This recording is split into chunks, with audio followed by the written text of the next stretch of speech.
حضرت طلحہ بن عبید اللہ رضی اللہ تعالی عنہ نبی کریم صلی اللہ علیہ وآلہ وسلم کی بارگاہ میں حاضر ہو کر عرض کرتے ہیں،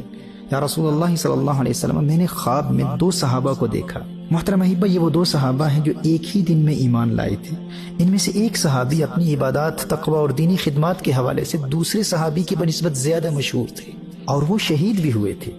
اور یہ دوسرے صحابی سے 1 سال قبل جام شہادت نوش فرما چکے تھے، اور دوسرے صحابی کا انتقال 1 سال بعد ہوتا ہے اور وہ شہید بھی نہیں ہیں۔ حضرت طلحہ بن عبید اللہ رضی اللہ تعالیٰ عنہ عرض کرتے ہیں کہ یا رسول اللہ صلی اللہ علیہ وسلم، میں خواب میں دیکھتا ہوں کہ میں جنت کے دروازوں کے سامنے کھڑا ہوں، اور یہ دونوں صحابہ جو ایک ہی دن ایمان لائے تھے یہ بھی وہاں موجود ہیں۔ پھر ایک فرشتہ جنت سے آتا ہے، اور وہ صحابی جن کا انتقال 1 سال بعد ہوا، جو شہید بھی نہیں ہیں اور تقوی اور پرہیزگاری کے حوالے سے پہلے صحابی جیسی شہرت بھی نہیں رکھتے، لیکن عجیب بات یہ ہے کہ یہ فرشتہ آتا ہے اور ان دوسرے صحابی کو جنت میں پہلے داخل کرتا ہے، اور پھر ان کے بعد واپس آ کر اس شہید صحابی کو جنت میں داخل کرتا ہے، اور پھر یہ فرشتہ تیسری مرتبہ آ کر مجھے کہتا ہے، یعنی حضرت طلحہ رضی اللہ تعالیٰ عنہ سے فرماتا ہے کہ آپ واپس چلے جائیں، ابھی آپ کا وقت نہیں آیا۔ یا رسول اللہ صلی اللہ علیہ وسلم، یہ دونوں صحابی ایک ہی دن ایمان لائے تھے، لیکن 1 سال پہلے انتقال کرنے والے صحابی جو اپنی عبادات اور تقوی کے حوالے سے مشہور بھی ہیں اور شہید بھی ہیں،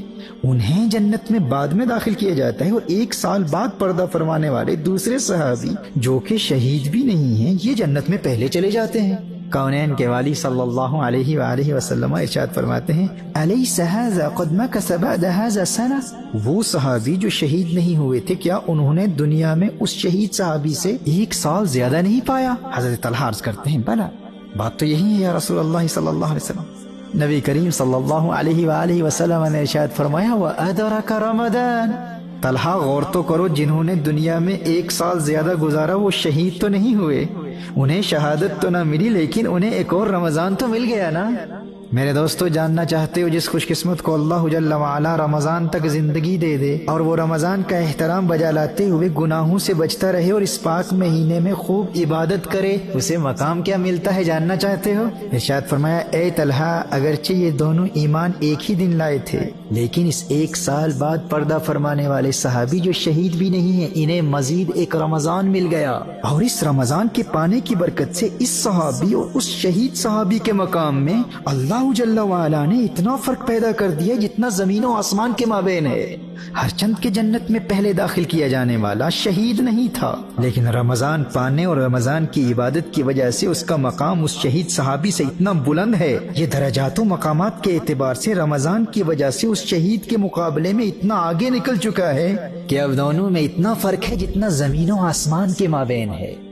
دوستو، شکر ادا کرو اللہ جل وعلا کا، اس کریم مولا کا جس نے ہم گنہگاروں کو رمضان کریم ایک مرتبہ پھر عطا فرما دیا ہے۔ ناز کرو اپنی قسمت پر کہ اللہ کا یہ پیارا ایک مرتبہ پھر مہمان بن کر تمہارے گھروں میں آ چکا ہے، اسے ناراض نہ کرنا۔ گناہوں کے ارتکاب سے جھوٹ، غیبت، چغلی، لڑائی جھگڑے، کسی کا دل دکھانا، حرام دیکھنا، حرام سننا، حرام کہنا، موویز دیکھنا۔ اللہ کا مہمان گھر میں آیا ہوا ہے اور آپ موویز دیکھ رہے ہیں، ٹائم پاس کرنے کے لیے کمپیوٹر گیمز کھیل رہے ہیں۔ لغو گوئی، فحش کلامی، تکبر، ریا، والدین کی نافرمانی، آپسی نفرتیں اور ان جیسے گناہوں سے اللہ کا یہ مہمان بہت ناراض ہوتا ہے، اور اللہ نہ کرے الیاذ باللہ کہیں ایسا نہ ہو کہ یہ مہمان تمہاری زندگی میں آیا ہوا ہو اور تمہاری نماز قضا ہو جائے، تمہارا روزہ قضا ہو جائے۔ دوستو، اس کے جانے سے قبل اس پیارے مہمان کو راضی کر لو، معافی مانگ لو، اس سے توبہ کر لو اللہ کی بارگاہ میں۔ اور یہ راضی کیسے ہوتا ہے؟ اس پاک مہینے میں قرآن نازل ہوا تھا اور اس کا اور قرآن کا بڑا گہرا تعلق ہے۔ یہ قرآن کی تلاوت سن کر بہت خوش ہوا کرتا ہے، قرآن کی تلاوت بھی کرو، اور تحریک کنز الہدیٰ کے منہج کے مطابق قرآن کی تفسیر کا مطالعہ کر کے بھی اسے خوش کرتے رہو، اور درود و سلام کی کثرت سے بھی اسے خوش کرتے رہو۔ اگر تم نے سچی توبہ کر لی اور آئندہ تمام زندگی گناہوں سے بچ کر گزارنے کا پختہ ارادہ کر کے اللہ کے اس مہمان کو خوش کر دیا، تو یہ تمہیں اللہ کی معرفت اور قرب الہی کے ایسے مقامات پر فائز کر دے گا کہ باقی نیکیوں میں کمی کے باوجود تم شہیدوں سے بھی بلند مرتبے پر فائز ہو جاؤ گے۔ تمہیں اندازہ ہی نہیں ہے تمہاری خوش قسمتی اور خوش بختی کا۔ کتنے عاشقان رمضان کے دل سینوں میں تڑپتے رہ گئے، لیکن رمضان سے 1 دن پہلے موت نے انہیں آ پکڑا اور وہ قبروں میں چلے گئے۔ آج وہ قبروں میں ہے لیکن تمہاری قسمت پر رشک کر رہے ہیں۔ اور یاد رہے، جو اللہ کے اس پیارے کو نافرمانیوں کے ذریعے ناراض کرتا ہے اس پر اللہ کا غضب نازل ہوتا ہے۔ If you disrespect this guest of Allah by sinning, by missing your prayers, by committing acts that displease Allah and His beloved sallallahu alayhi wa sallam, and if you don't show hospitality to this beautiful guest from Allah Jalla wa Ala by fulfilling the rites of Ramadan, then remember what the beloved of Allah sallallahu alayhi wa sallam said about those who commit sinful acts in this blessed month of Ramadan. Hazrat Hani radiyallahu ta'ala anha riwayat فرماتی ہیں